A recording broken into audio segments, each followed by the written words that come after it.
What's up, Hawaiians, both near, far, and everywhere in between? Thank you so much for joining me back in for another podcast episode. This is my podcast, A Hawaiian, and it's a Hawaiian podcast. So, I am your host, Kalei2K. Thank you for joining me back in. Hope you guys enjoyed the other episodes. Kind of early morning for me, but anyways, we're just going to dive right into it. Start off with the Mana'o moment. Happy belated Mother's Day to all you mothers out there. Whether you're a grandmother, aunt, older sister, whoever you may be, if you fulfilled a motherly role, I feel that you should be celebrated. So congratulations. Happy belated Mother's Day. And for those of you who are not mothers, maybe you're a single dad and you're raising your kids, sometimes tragedy strikes where you lose your spouse and you're a single father doing all that you can to provide for your kids. Happy Mother's Day / Father's Day to you. I don't know how it works for transgenders. Maybe it's you get Mother's Day and Father's Day. That's, I guess, a bonus. You get to celebrate Mother's and Father's Day. You probably, in some cases, you might celebrate two birthdays. The actual day that you were born, whether born from your mother, female or male, and then when you're born again as your transgender part, whatever it may be, happy Mother's Day to you. And then when Father's Day comes, happy Father's Day to you again. Anyways, scratch all that. Just keep moving forward. Anyways, thank you guys for coming in. And I just wanted to first off started by saying I apologize. I was not able to perform this past weekend. On the 7th for performing at Hapa's Ohana Barbecue Grill in Linden. The owners informed me that they were going to be out of town and that they were going to do a competition out in Las Vegas called the Aloha Shoyu competition, whatever. I've never been to one of those, but I did congratulate them. I did wish them best luck and hope that they, if they are competing, then good luck to them. Hope they win whatever recipe they're throwing out there. And if they're just going to view and to see what it's like, I hope they have fun. So God bless them. Keep them safe. And speaking of Aloha Shoyu, my wife, I am again jealous of her. She is killing it once again on her social media page. In my eyes, she's killing it. So if you don't know, if you follow my wife or not, but she has a her own personal foodie page called Food Me KK, and if you follow her on Instagram or TikTok, follow those posts that she makes. Anyways, that's her thing. She's been doing it for a while now. She loves making these posts. She loves just when she feels the moment to, okay, I want to share this recipe. I want to share what I'm cooking, because she cooks really well for us. As you can see, I didn't get this way just by myself alone. But no, she does cook very well. And just the other night, and this is what sickens me, but I'm jealous of her, but I'm also very proud of her at the same time. So the other night, she made us poke. She called me up from work. She's like, oh, I'm going to warm up the leftover koloa pig. What do you want? What do you want to add to that? And I said, well, okay, we'll go get some poke. She said, okay, good. Go get we buy poke from Winco because it's already thawed out and cubed. So buy from there, come home, and she makes the recipe. So she's whipping it together, and as she's doing that, she's videotaping whatever and that. By the end of the night, she's got a small little reel put together with her commentary over it. And within a couple hours of that post being posted, the Aloha Shoyu company takes that same post and posts it on their personal social media page, Instagram, TikTok, whatever it is. But it was there, and she was shocked. She showed it to me. I was shocked, but I also wanted to kick her in her shin because I don't know how to do that. I don't know how she gets to that point. She's just been doing something like this for so long that I'm proud of her. I'm happy for her. At the same time, I'm jealous of her. She kills it. She does this every once in a while. She kind of stopped for a little while, and then she went back to doing it again. She may stop again and come back. But she did it because one of her viewers commented and said, hey, can you make a spicy ahi one, just a quick small one? And she's like, sure, no problem, I can make it easy for you. And it obviously came out delicious because we basically have no poke left. And we have a small, maybe like this size left, which I'm going to eat after this. But she did that, and it just amazes me. You know, I'm very proud of her, and it sickens my stomach. It does. It really does. And then, so congratulations, babe. I'm proud of you. Speaking of mothers and my wife, I don't know how she's going to react to it, because when I post this video, it'll be edited and everything the day of Mother's Day. So I won't have any recordings of this. But I can tell you what I did get her. So my oldest daughter, India, and I made a homemade card for her. India drew a picture. I wrote the words inside, so hopefully she likes that. To go along with that, of course, we got her a balloon.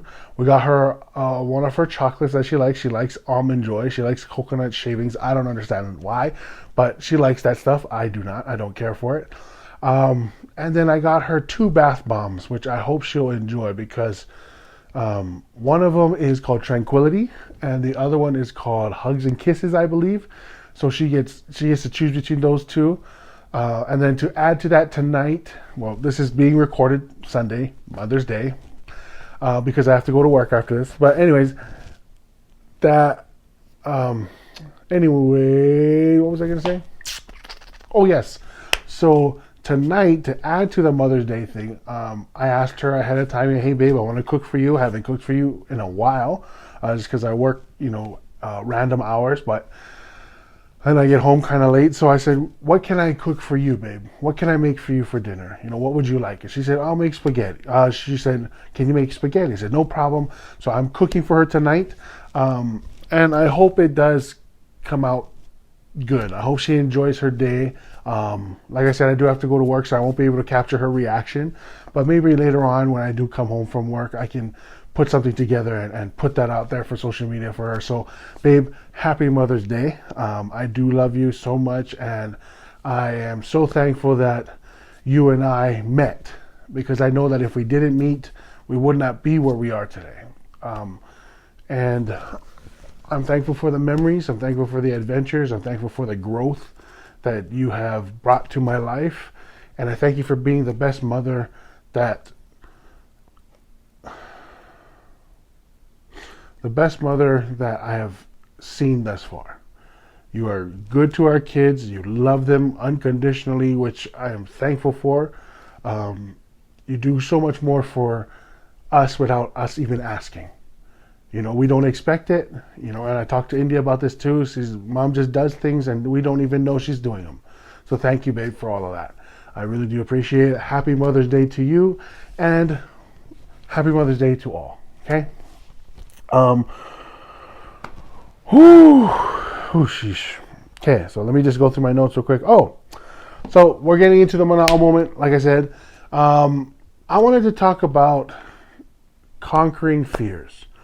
Recently, we took our kids to this park right behind Costco, and our daughters love playing in there. There's slides, there's those little spinning saucer thingies, whatever. And then there's this rock. This rock is taller than me. It's basically just a rock that kids can learn how to climb on. So when my daughters did it, they climbed up pretty easily. We taught them where to put their foot and whatnot. And when it comes to my older daughter, of course, I've shared this many times. She has missing fingers, she has missing toes, but we don't let that stop her. So she conquered this rock and conquered a fear of hers, because when she got to the top, she had gone to the top before many times, but this specific day she got to the top, and she wanted to advance herself. She was like, "Oh, Dad, can I stand up?" And I said, "Yes, baby, you can."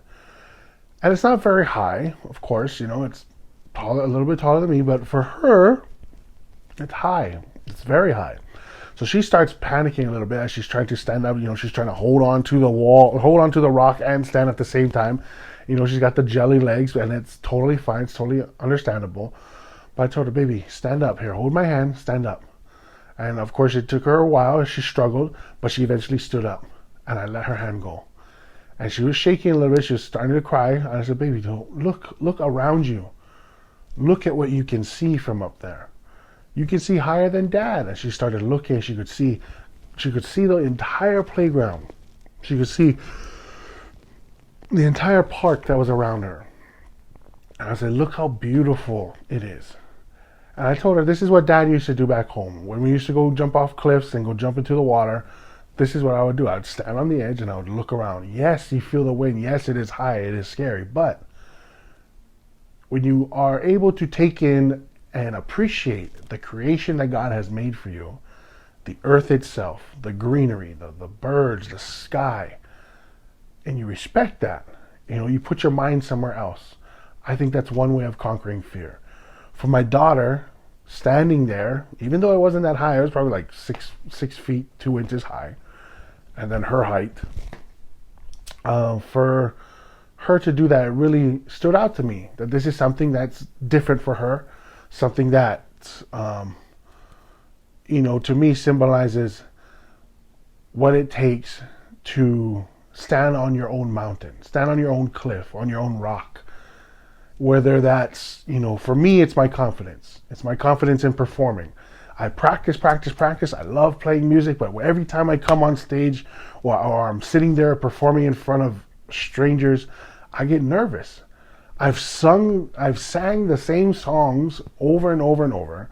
I should know them by heart, but yet I still look down at the lyrics. Why? Because that's a comfort zone. When I am able to step out of that comfort zone and rely on my skills, my preparation, my practicing, and knowing the songs that I perform, then I break out of this fear that I have. We all fall into this basket of comfort. That's what the basket's for. It's like a hammock. We fall into the hammock and we cruise, we take it easy. But it's not until we actually step out of that hammock and we try and do something more with our lives will we be able to conquer the fear. Yes, it's easy to stay comfortable, but there's no growth there.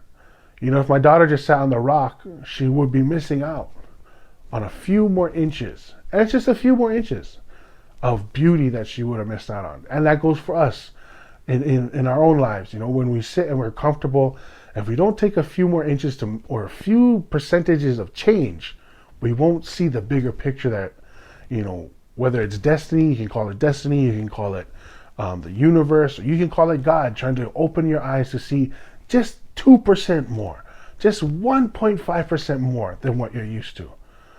And another fear of mine, or I guess not a fear, but something that I need to conquer, is my weight loss. I fell off my train. I've done it 1,000 times. I've fallen off. I've gotten back on. We recently just renewed our Springville Rec Center passes, so now we can go swim all the time. The gym is open to me. Now I really got to work on doing that. Adding gym life to my health life, to my life, and conquering that. Giving myself an extra 2% change to change the way I live, to change the way I react to things, to change anything. Right now it's my health, and also it's my music part of what I want to do. And when I saw my daughter standing there, that's what it represented to me. That 2% growth that all of us need to go through to become better. And then, so speaking of growth, and my daughter, I am very, very proud of her because she had a wonderful, wonderful karate tournament that I was able to see. And this is how I know God works in His own way, and He does things at His own time. Almost every Saturday that I've worked at my job, it's been busy lately. It's been busy. I don't come home till, it's almost like a normal work day. Get to work early, still finish at the same time, 4 p.m., 5 p.m. sometimes, get home at 6. So it's always been a long day. But for some blessed reason, this time I was able to finish. I was actually able to get to work and realize that it was going to be a short day. It was going to be a 3-hour work day of just deliveries. And I knew that.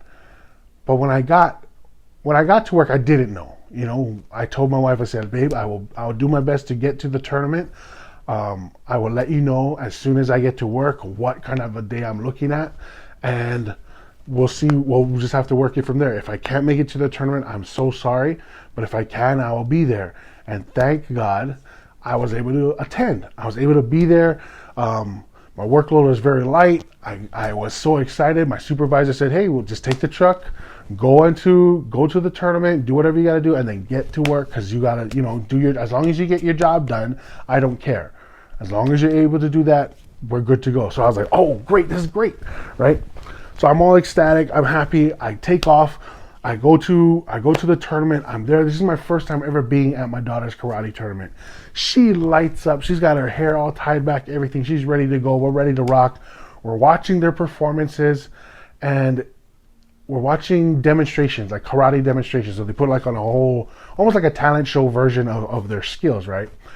And it's just one competition after the next, and I am just amazed. These young kids flipping, kicking, doing all these different moves, using swords, using sais, using nunchucks, using what the heck is it called? Bow staffs. Like, this is cool. This is really cool. And I started getting interested. I started watching them, and I could see the light in my daughter in her eye as she's observing these different groups. I know that she's like, I want to be able to do that one day. She has a bow staff now. She's practicing all that stuff. But I can see in her eye that she wants to get better. I can see in her eye that she wants, I want to go to nunchucks. I'm going to do that with the nunchucks. Oh, that kid can flip? Can I do that? I can see it in her expression, in her way she observed everything. And it was going through her mind like, can I do this too? Will I be able to do that? And for me, I want her to do that. If that's what she wants to do, I will do all that I can to help her. So we do that. She goes and does her part of the tournament where she has to compete. She has to do some forms. Or they katas, but she had to do forms where she goes through these blocks, kicks, parries, all this other stuff. So she did that. She had to break some boards. She had to do some punching and kicking combos.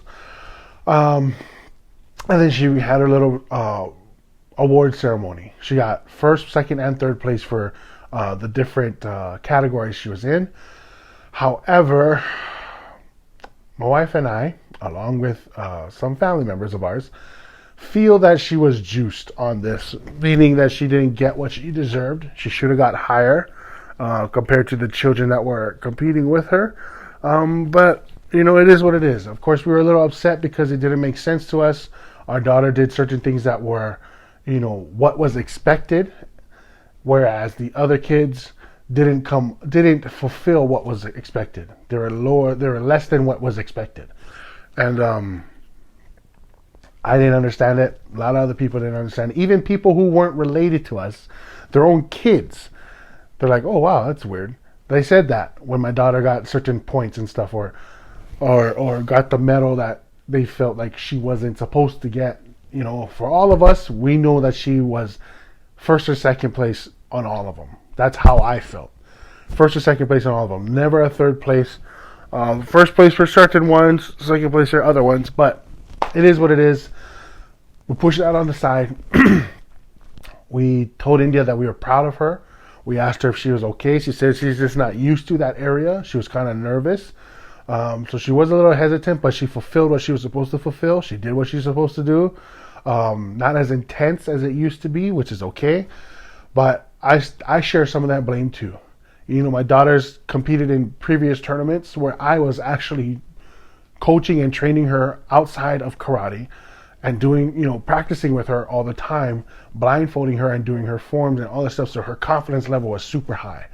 And I told my daughter and my wife, I said, I share some of that blame because I wasn't as active with you, India, as I should have been, as I was in the past. And I promise I will not let that happen again. I said, we will train harder. I will practice with you more so that the next time you go to a tournament, there can be no doubt that you deserve that ranking. You know, we're going to go for first place. Hell, we're going to take the judge's spot. That's how much training I want her to have, so that when she walks in there, she does what she's supposed to do for that specific part of the tournament, whether it's breaking boards, backflipping, forms, punching bags, whatever it may be. There will be no doubt that she deserves a first place medal. And that will be my doing and her doing. I said, as long as you're willing to work, India, I will help you get to where you need to get to. And if I can't do it, I will find somebody who can help you. Okay? But for now, I know I can help you. So we're going to work on that. The other cool thing, though, was that my wife, I don't know if you've seen this on her social media, but my wife made these custom t-shirts where it says, on it has my daughter. It's an actual outline of my daughter doing a kicking pose. On the top it says Hawaiian Karate Kid. It has a Hawaii flag, and then on the bottom says India Akira. That's her first name and middle name. So I'm very proud of this. Of course, she has mine in a 3X. I just don't know where I put it. I did wear it to the competition, so I'm happy for that. But yes, all that in detail was great. It was fun to be there. It was amazing, and it shows how much a parent needs to be involved in their kids' lives. Like, my kid can go to karate class every single day with and attend and pay attention to her sensei and do all that she can there. But it's not until she comes home that I can work with her. You know, and what I'm trying to say is, parents, be more involved with your kids. Okay, I see my kid every day. I'm blessed to see her every night I come home and I can spend some time with her. But is it quality time? Is it productive time? You know, she likes to do things for me that I ask her to do. Like, she made the Mother's Day card. She helps me clean up. And I know that she's a worker. She can work. So and she just wants to spend time. She says, Dad, just please spend time with me. Please play cards with me. Please do something with me. And it hurts my heart. Sometimes I'm tired. Sometimes I just need time to myself to just relax, bring my brain down, relax from being at work. And then now that I see her, she was hurt a little bit too, that she didn't receive the medal that she thought she should have received.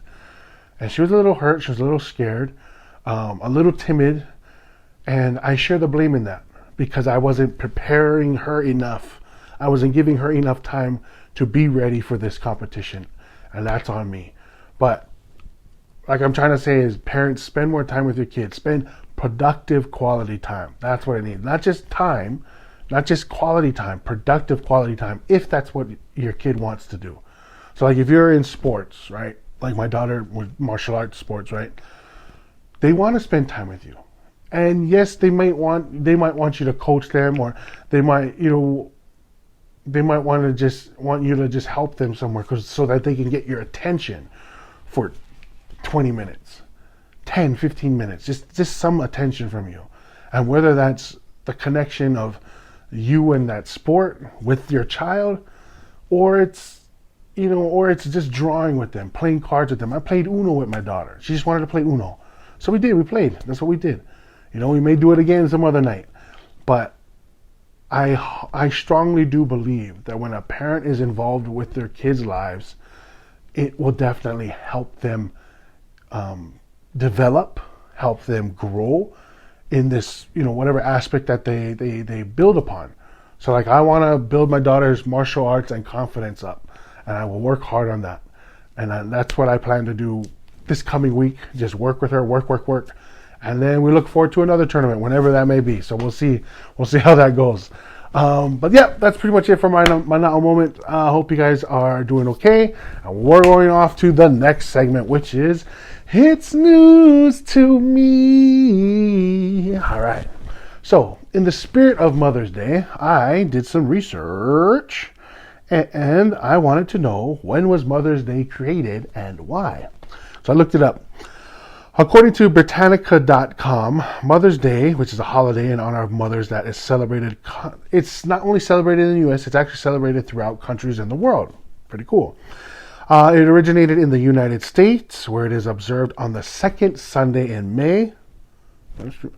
And this is how it started off. A woman by the name of Anna Jarvis of Philadelphia had a memorial service that she held on May 12, 1907, in honor of her late mother, who was a woman who organized women's group to promote friendship and health. Pretty cool. Within 5 years of this memorial, virtually every state was observing the day, and in 1914, U.S. President Woodrow Wilson made it a national holiday. That's pretty cool. 5 years, huh? I guess that's how their social media used to work back in the day. Took a little bit longer, but... and during this time, it was a custom to wear a red or pink carnation on your attire to represent a living mother, or if you had a deceased mother, you would wear a white carnation to represent that person, to honor that person. And it goes on to say, it says, over time, the day was expanded into including others such as grandmothers, aunts, sisters, anyone who played a motherly role or mothering role. Then it expanded even more, where cards came out, gifts, chocolates, all of that became such a commercialized event. And it just grew. It expanded beyond what Anna Jarvis had intended it to be. So this is what happened. Because all of this growth and all this commercialization upon the day that she wanted to honor her mother, Anna Jarvis spent the last years of her life trying to abolish the holiday she had brought into being. I think that's pretty classic. That's pretty funny. The fact that that's how life is. A lot of times you try to start something that's, hey, I just want to keep it small. I don't want to go crazy. I just want to remember what this means, what the foundation means of this. And then now it's expanded to such a commercialized event where it's like, okay, now we have holiday sales, we have clothing sales, we have chocolate sales. Now we got to add chocolates to it. We have balloons that are charging $10 for the day. A balloon. We have flowers. Okay, now there's a flower sale. There's a Mother's Day back. Like all these things are just built upon adding. Whereas, what is the root of it all? The whole root of this thing is to honor your mother's living, past, whatever it may be, whether it's not your blood mother, an adoptive mother, it could be your grandmother, your aunt, your older sister, anyone who played a mother-like role in your life. That was the foundation. Honor them for one day. And it's gotten to the point where a lot of times, and I've heard this 1,000 times over, I see it on social media too, it's like, what did you do for me for Mother's Day? Did you honor me? Did you buy me gifts? Okay, what's that for? If I'm honoring you, it's to celebrate you, not the balloon, not to celebrate the flower, not to celebrate the gift or the chocolates or this and that. It's to celebrate the hard work you put in and the motherly love you have to care for those that you care for. Remember that as the foundation, people. That's what it's all about. It's about honoring those people who are a mother-like figure to you. Okay? Because if there was no gifts, would you still honor them? And how would you do it? For me, what can I do to honor my wife? That's what you got to think about. What can I do to honor my mother? What can I do to honor my wife? For me, it's, can I make you something? I'm appreciative of you. I want to hold you. I want to kiss you. I just want to say thank you. I just want to, what can I do to make you happy for today? Just one day. What can I do to make you happy? If I can't buy you 1,000 things because I'm not a man of money, what can I do to honor you? For me, it would be what I'm doing tonight, making something for her, or doing a song, or just hanging out with her, playing cards with her, doing a game that she likes to play, doing something that she wants to do as a way to honor our wives. And bringing a flower to her, yes, that is beautiful. My wife loves flowers, even though she says she doesn't. I know she likes them. But doing something like that, doing something small, but remember why you're doing it in the first place. Okay? Happy Mother's Day to everybody. Love each and every one of you. Okay? Let's finish up with this thought bucket. Let me get through this real quick. Holy smokes. Okay, here we go. Okay, faster. What does it say? Hopefully it blends with what we have as a topic. Thought bucket. Okay, this is a who you got, so now I gotta make a choice. Who you got, Pokemon or Digimon? Oh my gosh. Honestly, I would have to go with Digimon. I am sorry. I know Pokemon haters are gonna hate me, but I loved watching Digimon. I love the fact that these guys could upgrade. I like the original, okay? I don't like the ones that it started getting out of hand after a while. Okay, it started getting really, really out of hand. And basically, I liked Digimon because the way that they evolved, they could evolve and then go back to their original size. Whereas in Pokemon, once you evolve, that's it. You don't go back to your normal size. You don't go back to your original state. And I liked it because they talked. They talked words that we could understand. So they went, Pika, Charmander, Squirtle. Instead of them saying their names or their race or whatever, that you could actually have a conversation with them. Like War, Gray, and then they would just evolve into 4 different levels. There's Greymon, Metal Greymon, War Greymon, then there was Garurumon, Metal Garurumon. Like all these different evolutions were cool. They were so ahead, it was just dope. To me, I loved it. And the fact that they would power up that high, destroy or defeat any enemy that came their way, and then they'd be like, oh, now I'm going to go back to cute and cuddly, which was awesome. I liked it. So I have to say Digimon over Pokemon. And I think War Greymon would destroy Pikachu or Charizard. Trust me, I knows it. I don't know about Mew. Mew could probably be a Digimon. Or Mewtwo. But no, just I would definitely have to pick Digimon over Pokemon. All right. Anyway, that's it, everybody. Thank you so much for tuning in. Hope you guys have a great and blessed day today. Love each and every one of you, all you Hawaiians near and far. Oh, shoot. Let me quick. Hold on. Upcoming events. May 13th, I will be performing at Hungry Hawaiian in Provo, Utah. Look on my social media page for address and times and stuff like that. Quick thing from Hungry Hawaiian. Thank you guys so much. Look forward to this. They had an interview with a magazine in Utah, and they asked me if, because they might be able to mention me in there somehow, some way. So they asked me some information about, who I am, what my stage name is, inspiration, all this stuff, kind of like a short little about me stuff. So I sent that to them, and they said thank you so much. They might put it in the magazine. They'll see what they can do, but as long as they have their gun loaded, ready to shoot, they'll be prepared for when that interview comes. So it may or may not be in a magazine. Look forward to that. I first of all, I want to shout out to them. Thank you guys so much for thinking about me. I really do appreciate it. And then if it does go into a magazine, they'll let me know, and I will let you know. So you guys can take a look at that as well. So that's May 13th, performing at Hungry Hawaiian, and so far so good. May 14th, I'll be performing at Hapa's Ohana Barbecue Grill in Linden, Utah. So focus on my social media, Instagram. I'll tell you the dates and whatnot and the times as well. So pay attention to that. Once again, I go by the name of Kalei2K. I'm on all social media platforms, Facebook, TikTok, Instagram. I also have a little small website, msha.ke /Kalei2K. Take a look at that. If you look at it, it's just a small little profile. You can click on the icons at the bottom. It'll take you to a social media page. Also have YouTube. Pay attention to those too, because I do ask questions. I put that up there in the comments below.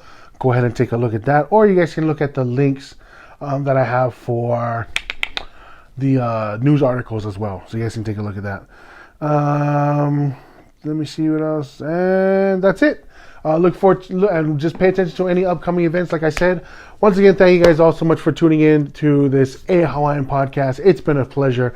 Happy belated Mother's Day to all of you mothers out there.